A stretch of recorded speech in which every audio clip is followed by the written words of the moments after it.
Bonsoir à tous, bienvenue à la faculté d'architecture de l'ULB, dite aussi la Cambre-Horta.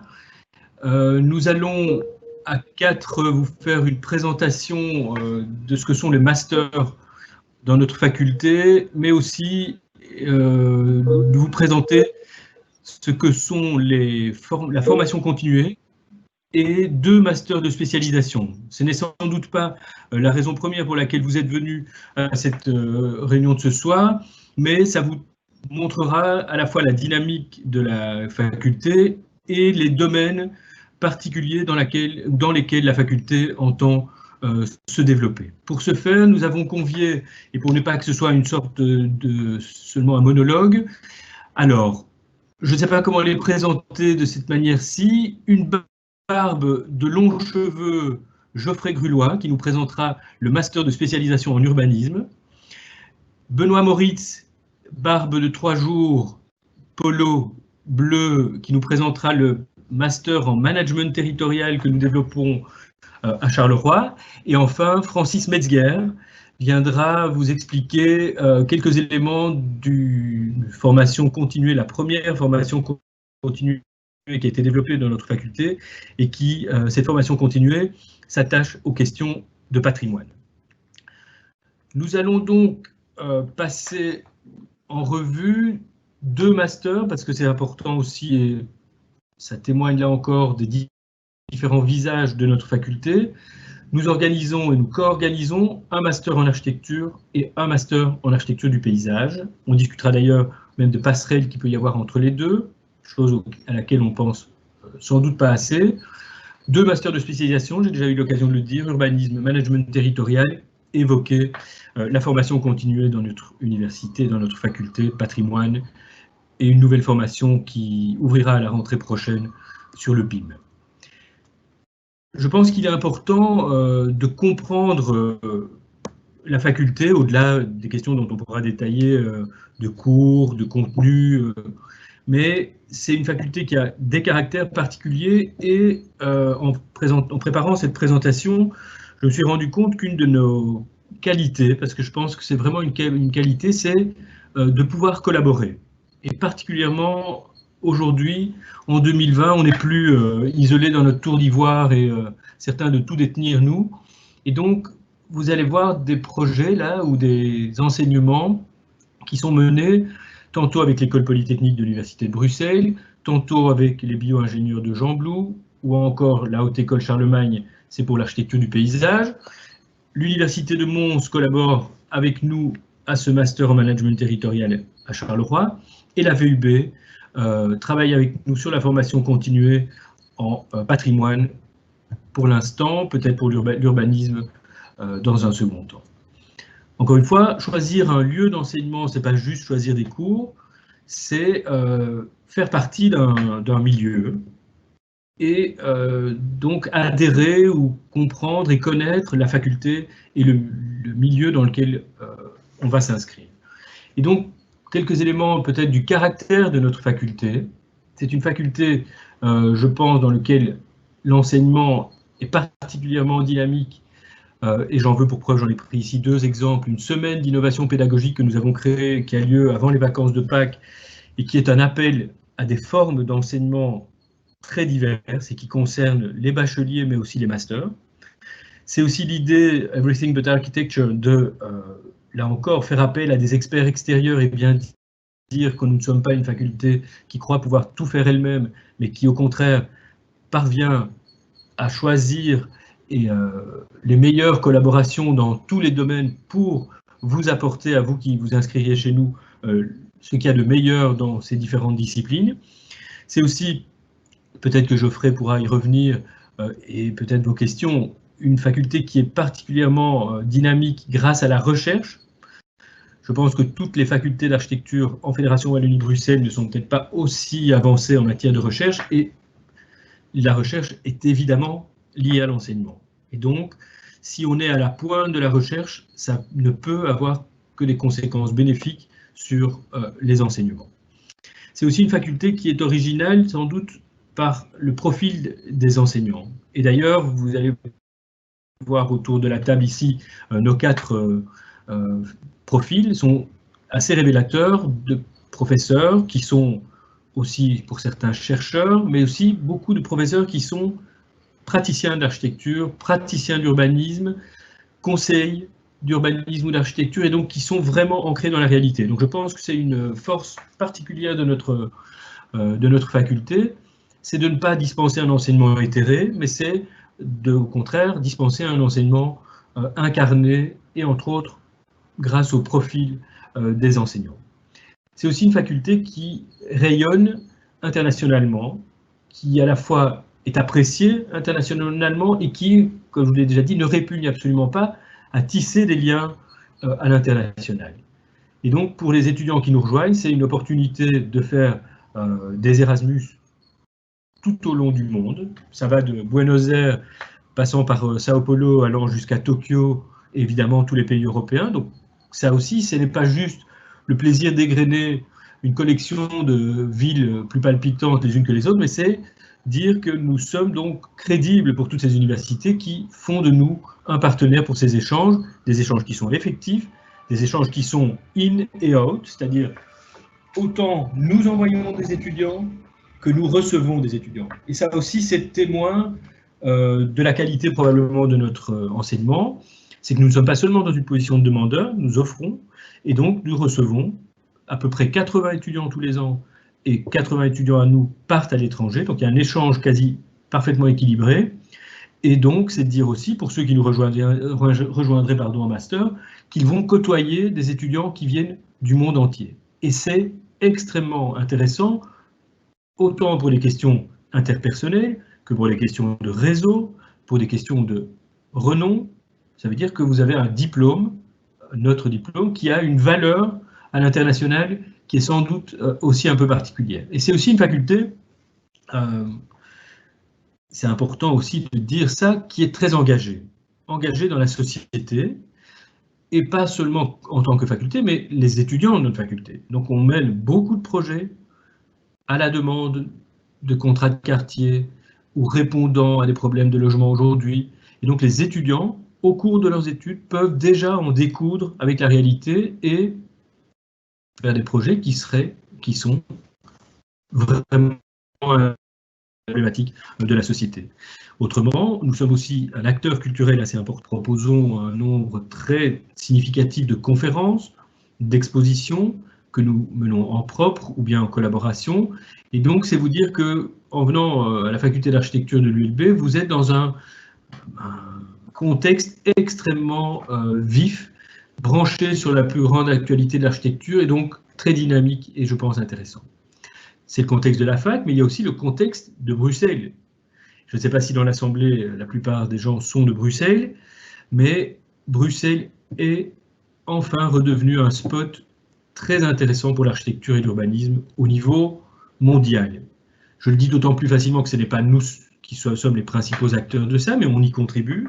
Et donc Bruxelles, qui a longtemps été un mouroir pour l'architecture et l'urbanisme, redevient un sujet d'intérêt dans le monde. Et donc être diplômé ou étudier à Bruxelles dans ce contexte particulièrement favorable, je pense que ça a aussi une très nette valeur. Alors, je ne sais pas si vous voudrez entrer dans le détail des cours que nous proposons. J'ai préparé ici quelques slides pour quand même ne pas passer à côté de cette question.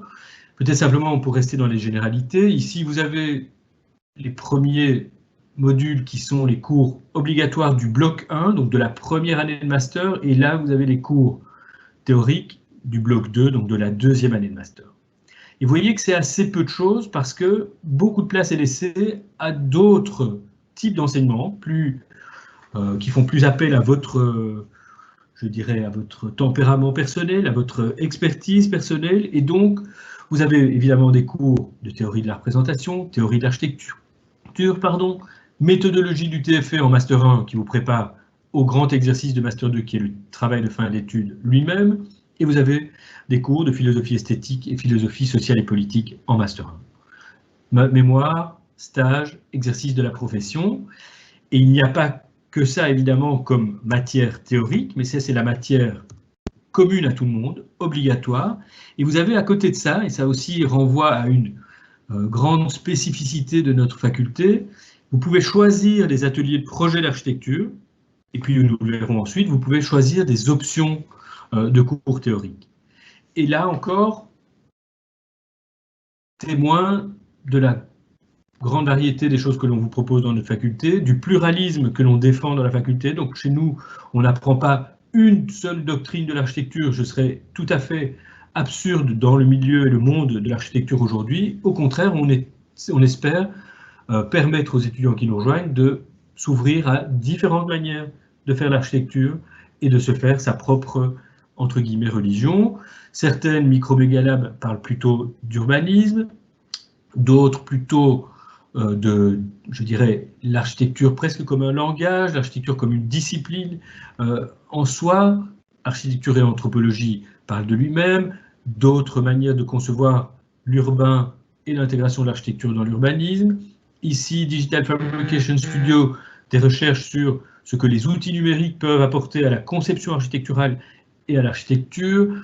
Terrain d'architecture nous emmène plutôt vers des questions de coopération au développement. Je ne l'ai pas assez souligné peut-être dans les engagements de la faculté, mais nous sommes très impliqués dans nombre de projets de collaboration et de coopération au développement, que ce soit pour des aides à des réflexions sur le devenir de certaines villes, par exemple du Maghreb, ou plus techniquement encore à l'aide à la création de facultés d'architecture en République démocratique du Congo ou d'aide à la création d'écoles doctorales au Congo.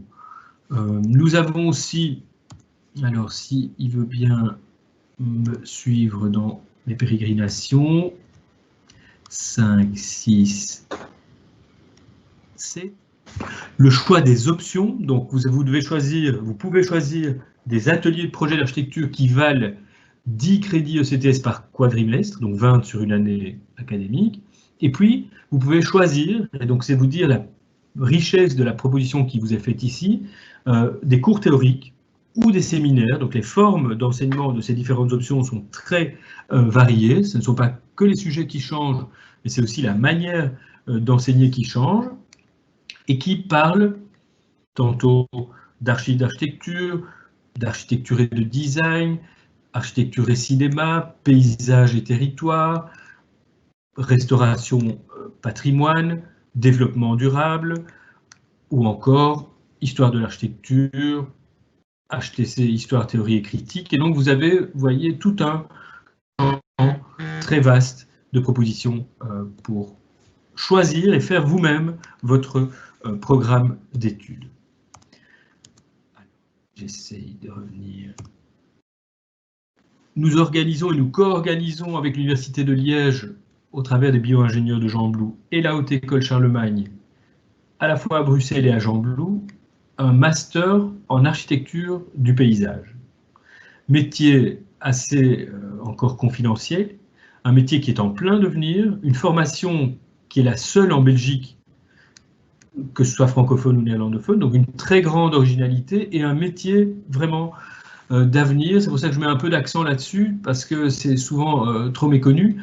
Et donc, on ne va pas définir ici ce que c'est que l'architecture du paysage, mais c'est, je dirais, peut-être une discipline entre, pour l'instant, urbanisme et architecture, et qui mobilise des savoirs en, je sais pas, en dendrologie, en biologie et dans toute une série de disciplines spécifiques, et qui parle de projets, parle du devenir de notre société, parle du devenir voilà, des paysages et des implantations humaines, et on sait combien c'est un sujet important aujourd'hui, et donc une formation intéressante.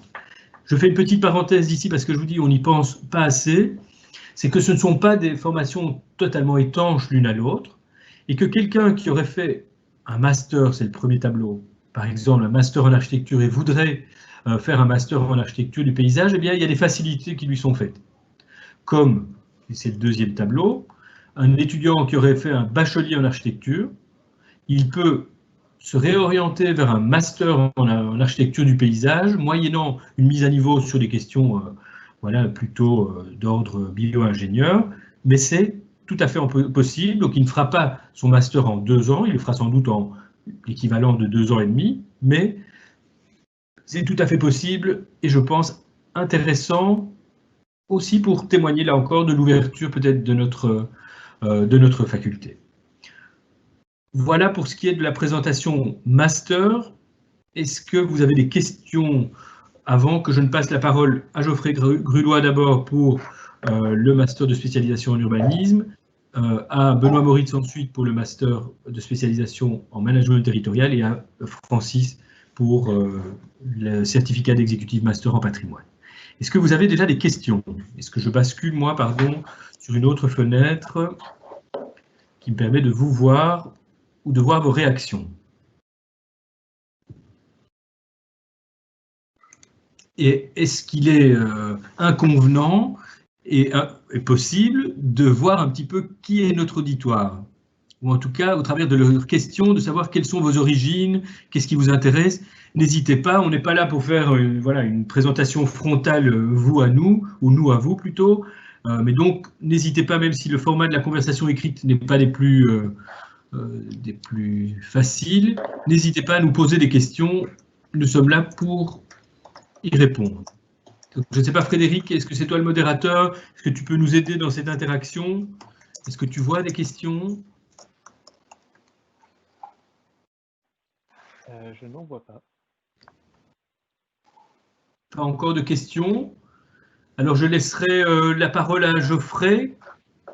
Est-ce que les amis, vous pensez que j'oublie des choses importantes sur le master que j'aurais dû déjà dire maintenant? Ça me semblait très bien, mon point de vue. Complet, il n'y a pas de choses qui vous manquent. Je n'ai pas dit, mais que ce soit Benoît, Geoffrey et Francis, en plus voilà, de venir nous parler de leur dada, si je peux dire, ou de cette formation particulière ici, ils sont aussi enseignants dans le master en architecture et donc ils peuvent aussi vous répondre à des questions, que ce soit sur le projet, sur les cours d'urbanisme, dans le master en architecture. N'hésitez absolument pas, faites que ce soit le plus vivant possible. Pour remettre en contexte, rappeler que historiquement, en fait, les institutions qui forment aujourd'hui la faculté d'architecture ont toujours eu un engagement dans l'enseignement de l'urbanisme. Hein. Il faut rappeler que les premières formations à l'urbanisme en Belgique, en fait, sont issues des institutions qui forment aujourd'hui la faculté d'architecture. Donc, la Cambre a été fondée en 1928 et l'année de sa fondation, elle a fondé un institut d'urbanisme donc qui dispensait un enseignement d'urbanisme. L'ULB avait également en 1936 a fondé un institut d'urbanisme dans lequel Horta a été très rapidement, donc l'Institut Victor Horta a été impliqué. Donc on a toujours eu cette tradition d'un enseignement de l'urbanisme et au moment d'intégrer l'Université libre de Bruxelles, il y a maintenant une dizaine d'années, donc une réflexion a été mise en place pour relancer. En fait, on avait perdu dans les années 80 autant Victor Horta que la Cambre d'architecture, l'enseignement, l'urbanisme, et on a décidé de se réinvestir de manière ambitieuse dans cette question de l'enseignement, l'urbanisme, que l'on enseigne depuis 3 ans avec l'école polytechnique de Bruxelles. Et donc de là est née, je dirais, il y a 3 ans, cette formation que nous appelons, alors le titre étant en anglais, je vais continuer en français parce que je pense que les auditeurs sont essentiellement francophones, et donc il y a une formation principalement donnée en anglais, mais également avec des options en français, donc de ce master en urbanisme de la transition et aménagement du territoire, donc que nous avons relancé. Alors, si tu peux aller à la diapositive suivante, Pablo. Donc, je dirais que on s'est rendu compte, et donc ce master, et ça a toujours été, l'enseignement d'urbanisme a toujours été d'une certaine manière comme ça depuis, je dirais, près d'un siècle, envisagé dans le prolongement des études d'architecture. Donc, c'est un master de spécialisation, ça s'appelait autrement à l'époque, mais enfin avec cette idée qu'il y a des éléments donc que l'on doit maîtriser pour devenir urbaniste, qui sont complémentaires à ceux de l'architecte et qui permettent de maîtriser des échelles, des questions de processus, dirais de projet, d'outils cartographiques, je vous donne quelques éléments là, mais aussi de gestion, je dirais, du projet urbain et du processus de transformation urbain ou de transition qui est important. Et avec l'expérience qu'on a depuis 3 ans, on se rend compte qu'effectivement, c'est un bénéfice pour beaucoup d'étudiants en architecture, mais aussi pour d'autres étudiants qui viennent d'autres formations, qui savent très bien concevoir le projet, mais pour les questions, je dirais, de savoir comment on gère les processus, quels sont les dispositifs d'outils urbanistiques et planologiques, où là, je dirais, il y a encore certaines lacunes après les 5 ans d'études en architecture. Et c'est ça, je dirais, essentiellement l'enseignement de cette année complémentaire. Alors, c'est évidemment aussi, je dirais, essayer d'affronter les challenges de la durabilité et de la transition, qui sont des éléments importants maintenant. Alors, c'est aussi, je dirais, un master dans lequel la mise en contexte bruxellois, donc Bruxelles est pris comme contexte, et donc vous voyez l'image là qui est de l'exposition qu'on organise chaque année, qui est un peu le couronnement de la collaboration qu'on fait avec l'institution régionale de planification qui est Perspective Bruxelles, et donc il y a une volonté de mise en situation qui permet, alors en prenant Bruxelles comme exemple, ça ne veut pas dire que on ne peut faire que de l'urbanisme à Bruxelles, mais de profiter, je dirais, de la dynamique justement des projets qui existent à Bruxelles pour, je dirais, faire un enseignement par projet et en contexte, en collaboration avec les institutions et donc Perspective est pour le moment, je dirais, partenaire et investi dans ce qu'on appelle la chaire Perspective, donne des cours, nous aide à monter l'exposition, à nous travailler sur des projets concrets, etc. Si tu peux aller à la diapositive suivante, je vais évidemment relativement vite. Alors, voici le programme de manière très concrète, je dirais, qui est un programme donc de 60 CTS, comme tous les masters de spécialisation, qui comprend, vous le voyez, un module, disons, un module fondamental de cours, je dirais essentiellement théorique, même s'il donne lieu essentiellement à des travaux, qui traversent, je dirais, les différentes disciplines, je dirais, importantes pour l'urbanisme, donc les questions de mobilité, les questions de gouvernance, donc le cours de Global Urban Agenda, de droit, de paysage, donc un petit cours de paysage, de cartographie, d'outils cartographiques, de pratique de l'urbanisme en Belgique et à Bruxelles. Et puis, on laisse le choix à 2 ateliers et à chaque fois avec un cours attaché à un atelier. L'un qu'on donne, le premier, donc moi et mon collègue Géry Leloutre, et puis un autre qui est donné par nos collègues de bâtir, donc de l'école polytechnique de Bruxelles. Donc tout ça est donné essentiellement au premier quadrimestre et le deuxième quadrimestre est libéré, je dirais, pour travailler, pour d'abord faire un stage en agence ou en bureau d'études de 8 semaines et donc qu'il soit suffisamment sérieux, je dirais, en termes de durée, et en même temps un mémoire et il reste encore 1 ou 2 cours et puis à ça s'ajoute une masterclass internationale, donc où on offre la possibilité de pouvoir, à nos étudiants, de pouvoir participer à une masterclass, souvent en lien avec un projet de recherche. Voilà, alors si tu peux aller sur la dernière diapositive, Pablo.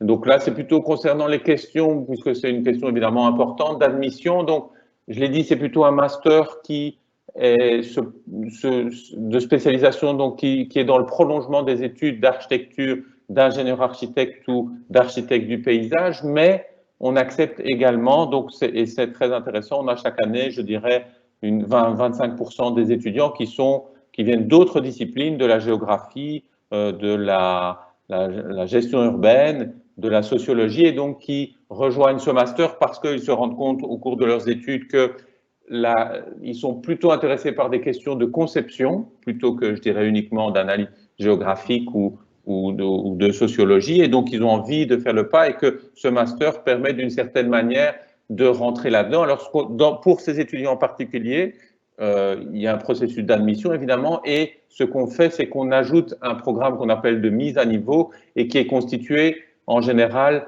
d'au moins un autre atelier, ce qui permet à des étudiants qui n'ont pas eu une pratique, je dirais, de pédagogie par projet, de conception, de pouvoir l'asseoir, je dirais, sachant que vous l'avez vu, le master en lui-même n'offre qu'un atelier d'un quadrimestre, et donc ces étudiants-là, en général, font un autre atelier, au moins un autre, je dirais, ce qui leur permet progressivement de pouvoir, je dirais, acquérir cet enseignement plutôt orienté sur la pratique du projet et qui sont des modules d'atelier dont Pablo vient de vous parler, puisque la plupart, ce sont des modules du master en architecture.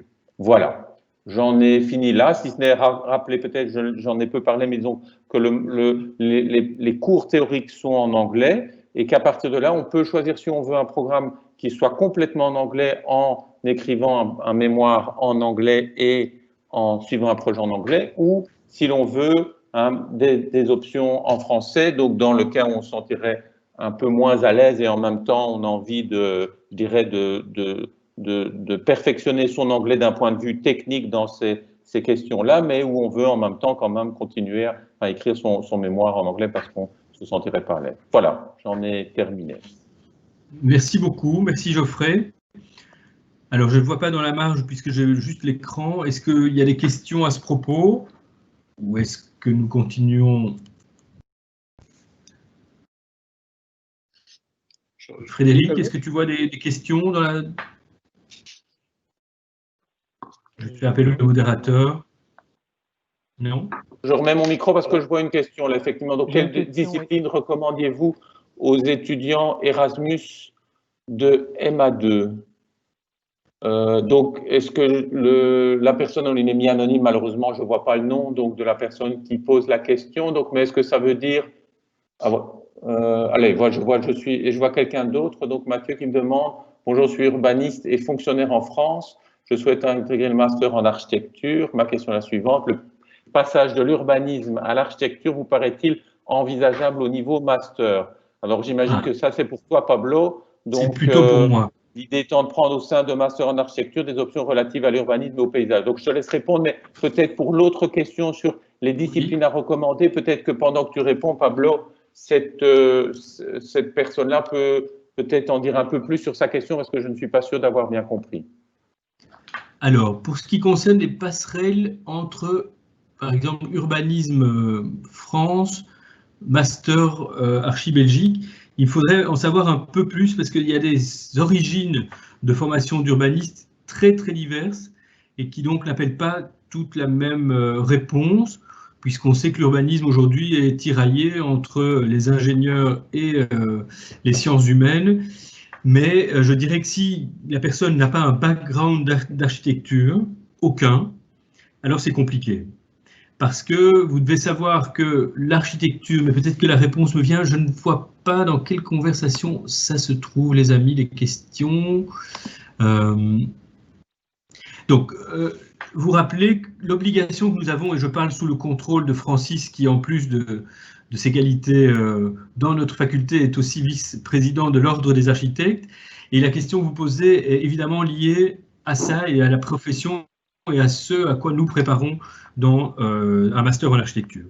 Et donc, nous gardons l'obligation de former des personnes qui, en sortant de ce master, peuvent utilement s'inscrire à l'Ordre des architectes en Belgique, s'inscrire à ce qu'on appelle l'habilitation et la maîtrise de l'ouvrage en nom propre en France, et donc qui peuvent se destiner à l'exercice de l'architecture au sens profession libérale du terme. Qui veut dire que nous sommes assez, pour ne pas dire très, regardants sur l'origine des étudiants qui viennent nous rejoindre en master et ceux qui n'auraient pas du tout d'antécédents soit académiques, soit professionnels dans le projet et le projet d'architecture, alors c'est difficile. Par contre, donc si vous avez des antécédents dans le projet d'architecture ou si vous avez exercé autour du projet d'architecture, on peut, et c'est du cas par cas, analyser votre dossier et activer ce qu'on appelle la valorisation des acquis d'expérience. Et donc, si quelqu'un a travaillé, je ne sais pas, 10 ans dans une administration d'urbanisme et a donc, si je peux me permettre l'expression, mangé du projet d'architecture en veux-tu, en voilà, et peut-être que son portfolio, parce que c'est sur portfolio alors que la sélection se fait, pourra nous permettra de valider une partie de son expérience professionnelle dans une partie de ce qui fait la formation de bachelier en architecture. Donc, je veux être prudent, donc on n'ouvre pas les vannes n'importe comment, mais on veut se montrer ouvert à d'autres formes, d'autres types de formation que les sacro-saintes 3 années de formation dans une école dite d'architecture. Mais est-ce que je réponds à la question, est-ce que la question s'est précisée en cours de route, les amis? Non, par contre, il y a une autre question, Pablo, je ne sais pas si tu vois. Donc, je lis la question de Jérôme. Oui. Y a-t-il un âge requis pour intégrer un master en architecture? Je suis dans l'optique de reprendre des études. Non, il n'y a aucune contrainte, aucune limite, ni maximale ni minimale d'âge. Il y a donc une entrée quasi automatique si vous avez, donc on parle bien du master. Alors, je ne sais pas si notre auditoire est belge et habitué à notre vocabulaire, parce que nous appelons bachelier ce que vous appelez en France licence. Et donc notre master est accessible à des gens qui ont fait soit un bachelier ou une licence en architecture. Ça, c'est un accès, je dirais, de plein droit. Ceux qui auraient des formations ou des expériences professionnelles diverses peuvent nous mobiliser pour entrer en master, mais alors, encore une fois, c'est soumis à l'appréciation d'un jury qui, dossier par dossier, va peser si vous entrez dans le master tel quel, ou bien si vous entrez dans le master moyennant 60 crédits, donc une année complémentaire entière, ou bien si vous n'entrez pas dans le master, ou bien si vous y entrez avec 15 crédits complémentaires. Donc il y a vraiment du sur-mesure, mais fait avec une, à la fois, je dis, compréhension et exigence très grande. Alors, concernant la première question, si je peux, disons simplement énoncer les éléments complémentaires que Mathieu, je me permets d'appeler par le prénom, donc nous écrit donc, pour intégrer le master en architecture à partir d'une formation d'urbanisme. Donc, il nous dit, je ne sais pas si ça te permettra de préciser, Pablo, qu'il a travaillé 10 ans comme architecte conseil et qu'il a un BTS en art appliqué en design d'espace. Voilà. Bon, là, alors, effectivement, soit candidater à ce master de spécialisation en urbanisme, et là, c'est plutôt le jury. Là. Mais je pense que la question était pour intégrer le master en architecture, hein, Pablo.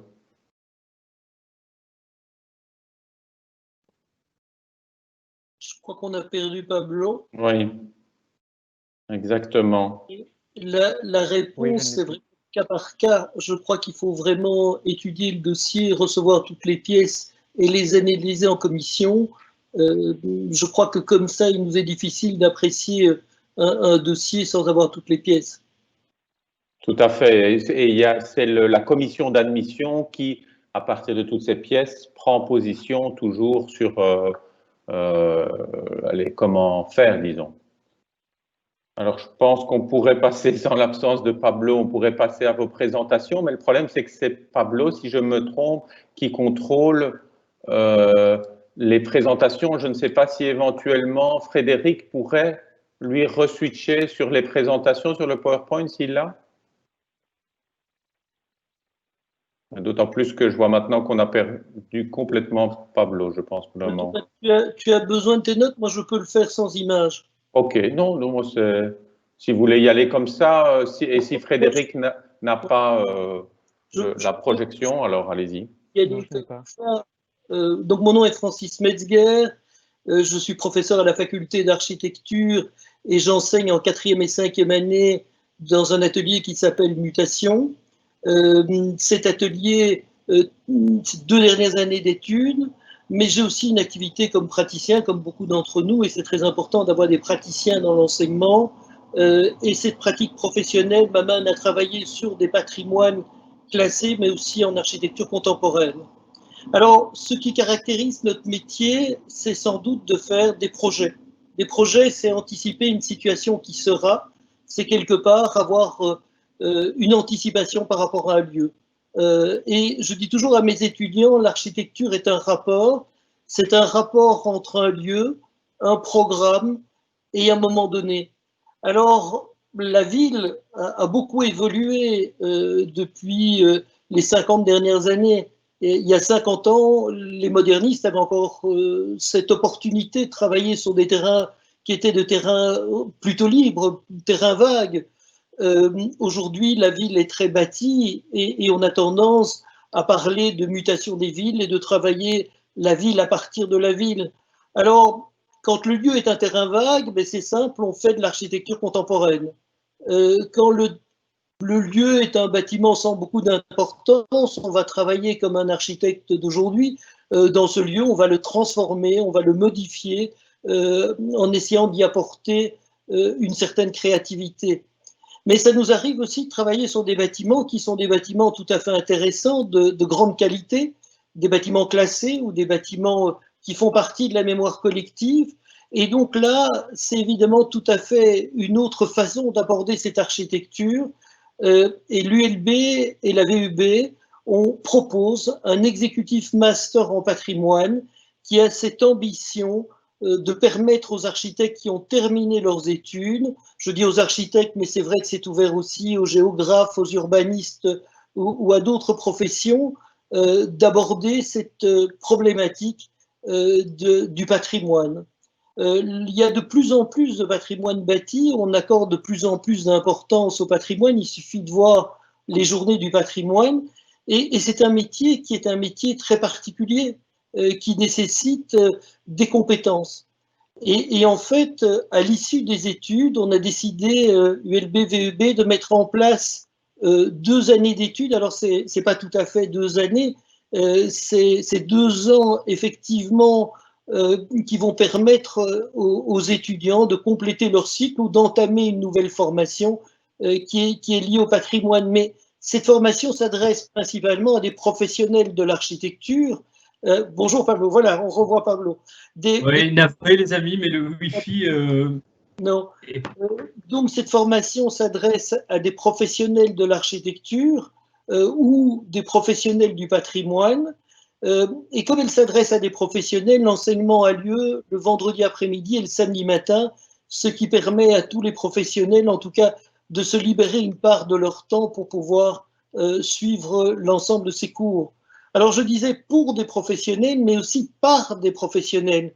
En fait, cet exécutif master a cette qualité, je trouve que c'est une vraie qualité, c'est de faire en sorte que tous les enseignants travaillent dans la profession du patrimoine, avec des paysagistes plutôt orientés patrimoine. En fait, il y a 6 modules en première année et 5 modules en seconde année. Ce qui nous fait un ensemble de cours qui doivent permettre de terminer par un projet.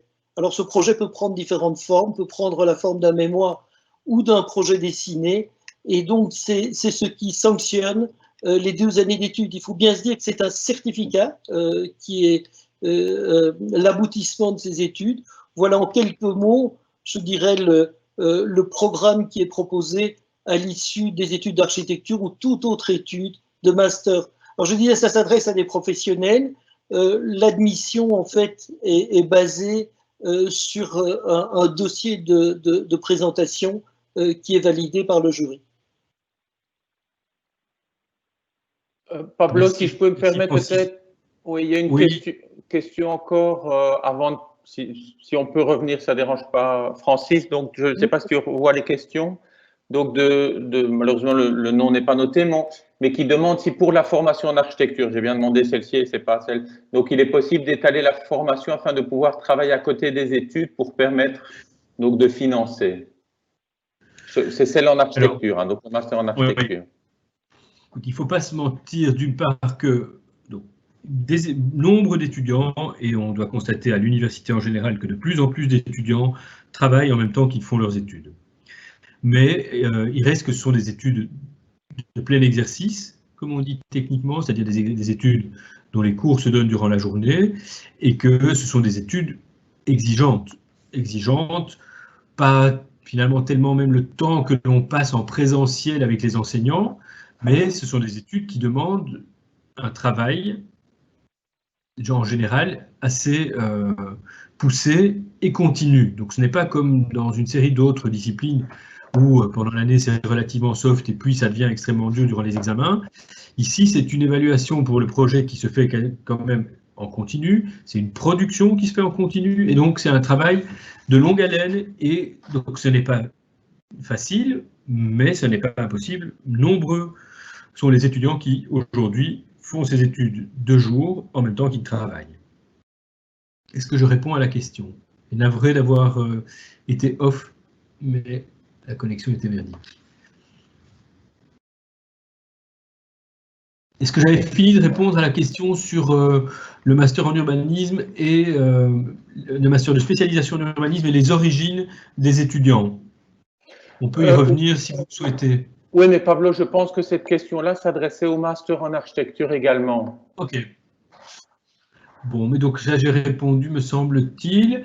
Est-ce que donc, Francis, tu dis encore un petit mot sur le certificat d'executive master en patrimoine? Alors, pendant ton Et puis on absence, passe la parole à Benoît. Oui, parce que je dois donner ma conférence à 7h30, Pablo, moi. Ok. écoute, moi j'ai parlé, en ton absence, j'ai présenté, je n'avais pas besoin de beaucoup d'images, donc je l'ai présenté le certificat, l'executive master en patrimoine. Donc, s'il n'y a pas de questions, moi j'ai terminé. Bonjour à toutes et tous. Donc, moi, je vais vous présenter sommairement le master de spécialisation en management territorial et développement urbain, qui est une formation que nous avons ouvert voici 2 ans en collaboration avec les collègues de l'université de Mons à Charleroi. Et donc, c'est un master qui est complémentaire au master en transition que Geoffrey vous a décrit tout à l'heure et qui a la spécificité d'être un master qui s'adresse à toute personne qui se voue à exercer une fonction dans la maîtrise d'ouvrages publics, de projets urbains ou territoriaux, en lien, je dirais, ou à vocation opérationnelle. Donc c'est un master qui est très professionnalisant et qui, du coup, au niveau de son corps enseignant, est composé au niveau de son corps enseignant d'une série de professeurs qui, pour la plupart, sont également des professionnels de l'aménagement urbain, de l'aménagement du territoire, du développement territorial. Donc c'est un master que nous donnons à Charleroi, qui est une ville qui est en plein redéploiement au niveau de l'offre universitaire, dans laquelle l'ULB s'investit pleinement, en partenariat ici avec l'UMONS.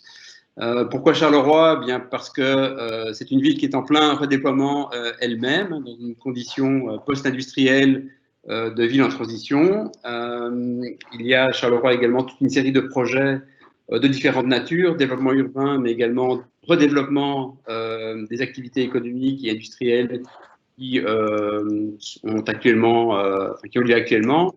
Et donc, il nous semblait approprié à l'ULB d'ouvrir ce master dans cette ville particulière, aussi pour pouvoir couvrir et donner un enseignement du développement urbain et de l'aménagement du territoire qui soit très spécifique et qui s'adresse non seulement à la culture de la ville ou aux acteurs de la culture de la ville wallon, mais également aux acteurs et à la culture de la ville bruxellois. Donc c'est un lieu, le master est également un moment d'échange entre des pratiques qui se sont développées, ou des expériences de projets urbains qui se sont développées à Bruxelles et en Wallonie par ailleurs. Et donc voilà, c'est un master qui couvre, je dirais, l'ensemble du territoire belge et qui est constitué ou qui se constitue dans un enseignement très singulier, donc orienté sur la question de la maîtrise d'ouvrage public.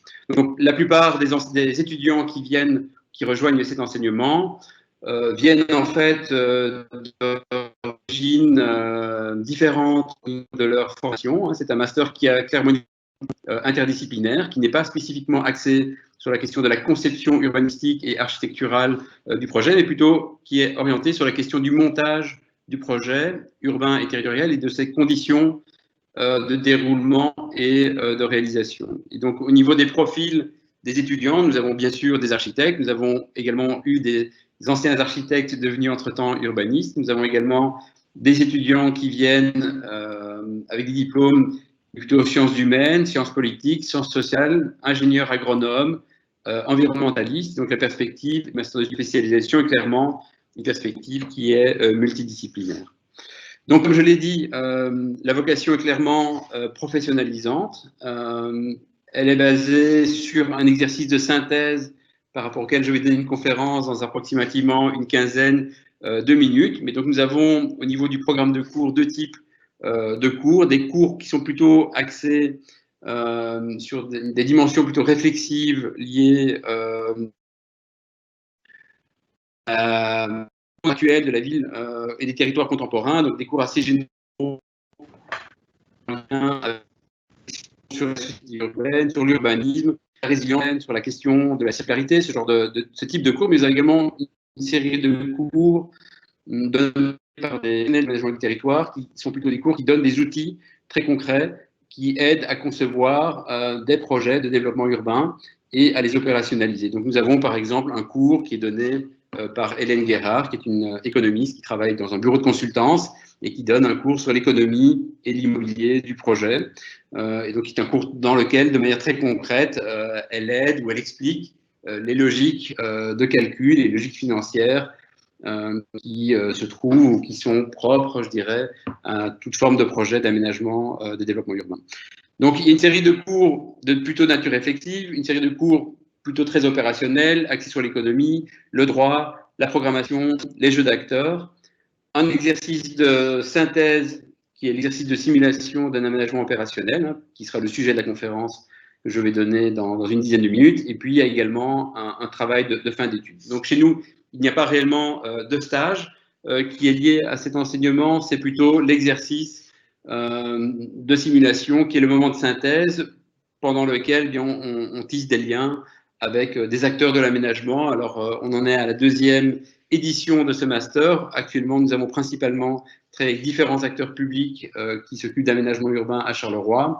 Et donc, dans le cadre de cet exercice, voilà, nous avons ce lien. Nous avons établi ces liens très divers avec des acteurs de terrain. Tu peux passer à la dia suivante, Pablo?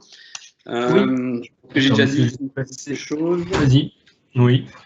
Donc, la dia suivante, sur les principes du master, c'est l'orientation professionnalisante, un cadre de réflexion qui est commun et qui tente de créer des synergies dans l'espace belge francophone, donc entre Bruxelles et la Wallonie, parce qu'on pense que les deux territoires ont des choses à apprendre, je dirais, l'un de l'autre, et nos enseignants sont autant bruxellois que wallons.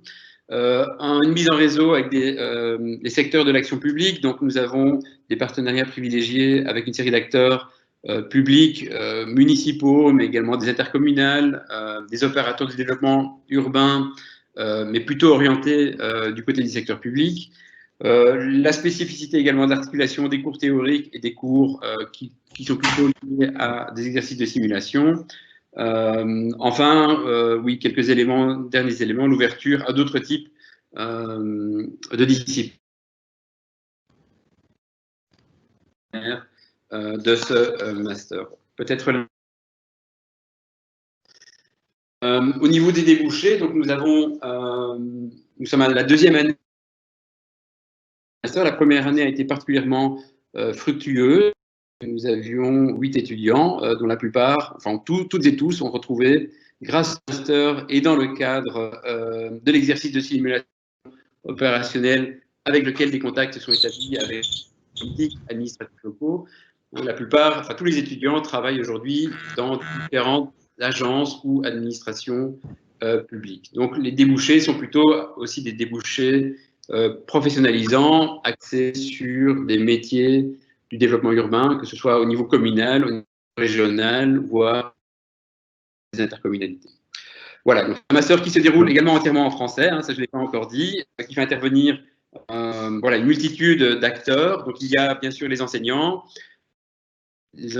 académiciens plutôt, les enseignants praticiens, mais également à travers l'ensemble des cours, des intervenants, des conférenciers qui viennent à chaque fois nourrir le propos réflexif ou théorique qui est développé dans le cadre des cours. Voilà. Merci beaucoup, Benoît. Malheureusement, effectivement, il est presque l'heure. Je vois que Claire avait posé une question dans la marge. On n'oublie pas une question destinée plutôt à Francis sur le certificat d'executive master en patrimoine qui est effectivement coopéré avec la VUB. Alors, la langue, Francis? Alors, la langue généralement utilisée est le français, mais certains cours peuvent être donnés en irlandais. Il est prévu des cours traduits, notamment tout ce qui touche le domaine du droit, qui est un peu particulier, ou en tout cas où la langue est particulièrement importante. C'est des professeurs de la VUB qui peuvent l'enseigner. Alors, c'est lié évidemment aux inscriptions. Pour l'instant, les inscriptions étaient beaucoup plus francophones que néerlandophones, mais on a cette année-ci, pour la première fois, des mémoires en irlandais. On en a 2, TFE. Voilà. Donc, les professeurs s'adaptent. Il y a des cours qui ont été donnés en anglais, pour autant que tous les étudiants puissent les suivre. Donc, on vérifie au début de chaque année le régime linguistique de chacun, et en fonction de ça, les professeurs sont très polyvalents au niveau linguistique, et on fait en sorte que chacun puisse s'y retrouver. une formation moderne. Claire, est-ce qu'on répond à votre question? Et est-ce que d'autres questions sont apparues? Et Frédéric, nous devons libérer la salle à 19h30 pile. Allô, allô? Oui, pardon, j'ai pas été rapide pour allumer le micro. Oui. Qu'est-ce qu'on a comme marge? Moi, j'ai 19h30, 20h pour la prochaine, avec une écoute avec vous, donc vous pouvez déborder si vous voulez. Je ne vous entends pas. Allô, allô? Allô, c'est Renaud. La séance suivante, c'est la conférence de Benoît Moritz à 19h30. Mais donc, vu qu'il fait partie de ta conférence aussi, si tu veux déborder et que lui, il est OK, vous voyez ensemble. D'accord. Mais ceux qui décideront de si on déborde ou pas, c'est plutôt notre auditoire. Donc, qui est là et qui aurait encore des questions sur l'un ou l'autre des sujets qu'on a évoqués? On n'a peut-être pas non plus répondu correctement aux questions qui étaient posées, donc n'hésitez pas à nous relancer. On est là pour ça.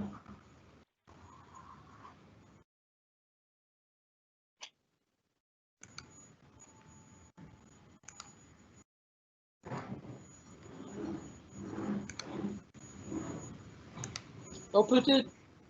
Oui, Francis, vas-y, n'hésitez pas à... En fait, on a parlé beaucoup d'enseignement, on a parlé moins de la profession. Or, toute formation a quand même un objectif, je dirais, professionnalisant, surtout dans le cadre des architectes, des avocats, des médecins. C'est des métiers un peu particuliers. Tu le disais tout à l'heure, je suis vice-président de l'Ordre des architectes. Et je voudrais dire tout un chacun que le métier d'architecte, c'est un métier, mais c'est aussi une passion. C'est un métier qui est un métier formidable. En tout cas, moi, je prends beaucoup de plaisir à pratiquer ce métier. Et évidemment, quand on parle de formation en donnant des intitulés de cours, tout ça peut paraître extrêmement sévère, mais la réalité du quotidien des architectes, c'est quand même un métier extrêmement créatif, mais c'est pas que créatif, on touche à toute une série de domaines de compétences, et c'est là des métiers qui touchent un grand nombre de domaines de compétences. Et moi, je trouve, en tout cas à titre personnel, je trouve que c'est passionnant d'avoir un métier qui est aussi étendu. Voilà. On n'en a pas parlé, on est resté très fort dans quelque chose qui était plus théorique, qui était des intellectuels courts, mais je crois que ça ouvre surtout à un avenir professionnel qui est très particulier par rapport à d'autres métiers. Absolument, oui, tu fais bien de rappeler combien... je pense que les quatre qui sommes là peuvent en témoigner, combien on peut trouver être passionné par ces matières de l'architecture, de l'urbanisme, du paysage et toutes leurs déclinaisons, qu'elles soient du patrimoine, des expérimentations de toutes sortes, plus théoriques, plus pratiques. C'est ça aussi, c'est comme tu dis, ça brasse plein de disciplines à la croisée des arts, des sciences et des techniques. Et aujourd'hui, plus que jamais, on a à préparer nos étudiants à énormément de métiers différents, et c'est ça qui est vraiment passionnant. Est-ce que nous aurions encore des questions, les amis? Oui, quelle est la différence entre un master de spécialisation et un certificat? Alors, le master de spécialisation donne un titre légal, en quelque sorte, alors que le certificat donne une sorte un diplôme, mais d'une valeur, entre guillemets, moins ferme. Ça ne veut pas dire que la qualité est moindre, c'est un autre style et une autre voie de la formation. C'est pour ça que le master est dans ce qu'on appelle l'enseignement de base et le certificat d'executive master est dans la formation continuée. C'est aussi plus souple dans l'admissibilité des étudiants. C'est aussi plus souple dans l'engagement des enseignants, et donc c'est aussi des formations qui sont peut-être plus adaptatives et plus rapidement en phase avec les besoins que l'on peut sentir des métiers et de la société en général. Et donc ce sont des formats d'enseignement différents, avec des poids entre guillemets différents. Et des prix, pour être un peu cru, des prix d'accès qui sont aussi différents. La formation continuée, on parle plutôt, alors Francis, il faut de l'ordre de 1 800 €. 1500 €, 1495 je crois de mémoire, mais avec des diminutions en fonction de toute une série de critères. Donc, on reste dans quelque chose qui est relativement accessible, mais qui s'adresse vraiment à des professionnels, d'une formation continue. Et là, la grande chance que ces formations ont au niveau du certificat, c'est qu'on peut choisir les enseignants sur base de leur qualification professionnelle. Donc, on a pris ce qu'on a estimé, nous, les meilleurs enseignants ou les meilleurs professionnels dans chacun des domaines pour arriver à faire l'ensemble, pour couvrir l'ensemble des cours. Alors, autre question, en tant que Français, est-il facile de travailler à l'issue d'un diplôme d'architecte à l'ULB en Belgique? Oui, donc figurez-vous que dans notre faculté d'architecture de l'ULB, la moitié des étudiants, dès la première année de bachelier, donc de licence chez vous, sont français, directement importés de France et dont beaucoup retournent en France travailler après, font l'habilitation, la maîtrise d'ouvrage en nom propre dans une institution française et travailleront en France, mais beaucoup travaillent en Belgique. Donc il y a une très grande ouverture qui est permise par ce diplôme de notre faculté. Et combien dit de cours à option? Donc, je ne sais pas si vous êtes tous familiers de ce que sont les études universitaires, mais en gros, une année d'université, c'est 60 crédits ECTS. Je vous ai dit, le projet d'architecture chez nous, c'est 20 crédits tous les ans. Donc, c'est un tiers de la formation. Et les options, c'est en Master 1, c'est 30 crédits au total qui sont répartis sur Master 1, Master 2, Master 3. Donc, vous aurez à prendre 30 crédits, donc 10 par année, d'options, pardon, qui permettent de colorer votre formation. Et dans les cours, combien de cours dans chaque option, ça dépend d'une option à l'autre. Il y a des options dans lesquelles il y a 3 cours, d'autres où il y a 5 cours, il y en a où il y a des visites en plus de cours, il y en a où il n'y a presque pas de cours, mais des exercices, des séminaires. Donc c'est très varié aussi en forme d'enseignement.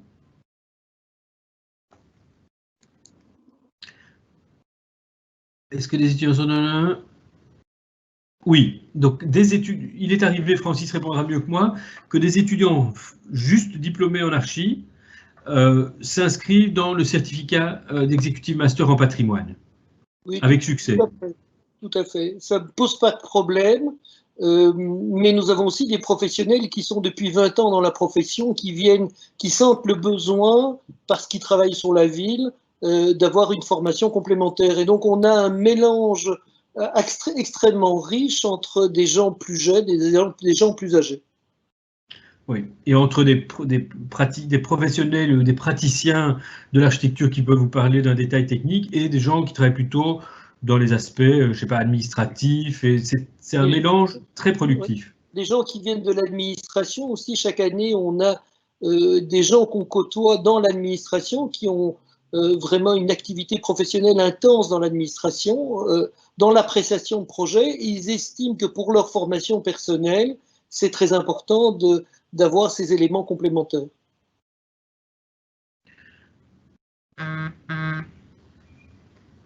Top, merci Claire. Écoutez, rajouter également, Pablo. Oui, Benoît. À Charleroi, nous avons le même type en fait de mélange de profils d'étudiants que celui évoqué par Francis, c'est-à-dire des personnes qui ont déjà une carrière dans l'administration et qui souhaitent se réorienter, soit se renouveler au niveau de la connaissance qu'elles ont des enjeux d'aménagement du territoire, au développement urbain, et puis des très jeunes étudiants qui sont à peine diplômés, hein, ce qui constitue la combinaison constituant une richesse en fait également au niveau de l'apprentissage. Et des dynamiques mutuelles, je dirais, entre des jeunes encore très dynamiques, avec beaucoup d'énergie, et des personnes un tout petit peu plus âgées, voilà, qui ont besoin de se renouveler ou de se ressourcer.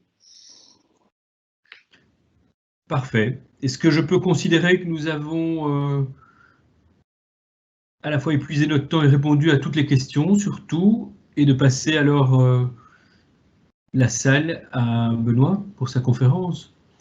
Si c'est le cas, je remercie vraiment beaucoup Geoffrey Grulois, Francis Metzger, Benoît Moritz et les équipes Renaud et Frédéric qui nous ont permis de tenir cette conférence. Évidemment, merci beaucoup à vous d'être venus, de vous être montrés intéressés et n'hésitez pas à prendre contact avec nous après pour toute autre question auquel vous n'auriez pas pensé ou nous n'aurions pas répondu.